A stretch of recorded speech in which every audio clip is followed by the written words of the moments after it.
ഇന്ദ്രനെ ഞാൻ പുതിയ കല്യാണം തീരുമാനിച്ചു.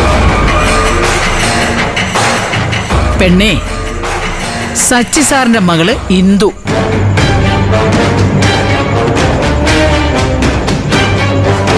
ഇന്ദ്രന്റെ കാര്യത്തിൽ മാഷും അനുപമയും ഒന്ന് ശ്രദ്ധിക്കണം. ഇന്ദ്രനെ അനുപമയെന്ന് പിരിച്ച് അവനെ കൊണ്ട് വേറൊരു കല്യാണം കഴിപ്പിക്കാൻ ആ സ്ത്രീയുടെ പ്ലാൻ.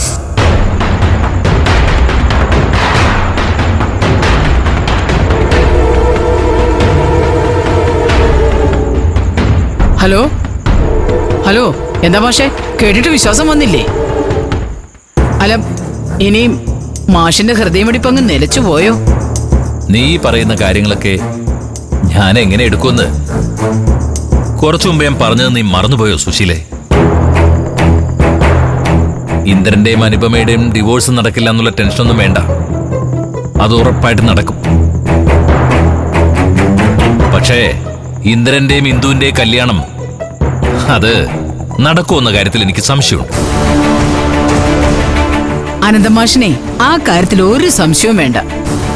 സച്ചി സാറും കുടുംബവും എനിക്ക് വാക്ക് തന്നിട്ടുണ്ട്. ഇന്ദ്രന് രണ്ടു മനസ്സാ, അത് വേറൊന്നുമല്ല.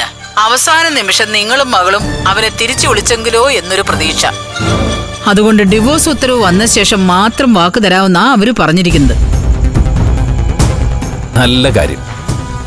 ആദ്യ ഭാര്യയിൽ നിന്ന് നിയമപരമായി അകന്ന ശേഷം മറ്റൊരു പെൺകുട്ടിയെ തിരഞ്ഞെടുക്കുന്നതാണല്ലോ മര്യാദ. എന്തായാലും ഇന്ദ്രന് വേണ്ടി നീ മറ്റൊരു പെണ്ണിനെ കൂടി ആലോചിച്ചു വച്ചോ സുശീലേ. സച്ചിയുടെ മോളെ, എന്തായാലും അവൻ കല്യാണം കഴിക്കില്ല. അത് നിങ്ങളാണ് തീരുമാനിക്കുന്നേ? അതെ, ഞാനത് തീരുമാനിക്കുന്നത്.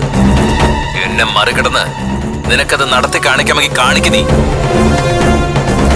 അതിപ്പോ സച്ചിയുടെ മോളെന്നല്ല, അതുപോലെ എനിക്ക് ബന്ധമുള്ള ആരുടെ മകളെയും നിന്റെ മരുമകളായി നിന്റെ വീട്ടിലേക്ക് അയക്കാൻ ഈ അനന്ത മാഷ് സമ്മതിക്കില്ല.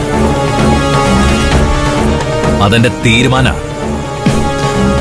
അങ്ങനെയാണെങ്കിലേ നമുക്കങ്ങ് അംഗം കുറിച്ചേക്കാം മാഷേ. നിങ്ങളെയും നിങ്ങളുടെ മകളെയും ഈ നാട്ടിൽ നിന്ന് കെട്ടുകെട്ടിച്ച ശേഷം മാത്രമായിരിക്കും ഞാൻ ഇനി ഇന്ദ്രന്റെ കല്യാണം നടത്തുന്നേ. നിങ്ങളുടെ മകളെ ഈ നാട്ടുകാർ വെറുക്കും, പുച്ഛിച്ച് തള്ളും. അതോടെ അച്ഛന്റെ മോളുടെ വാക്കിനും വിലയില്ലാതാവും. പിന്നെ നിങ്ങൾ എനിക്കെതിരെ എന്ത് ചെയ്യാനാ മാഷേ? അത് ചെയ്യുമ്പോ കാണാം സുശീലേ.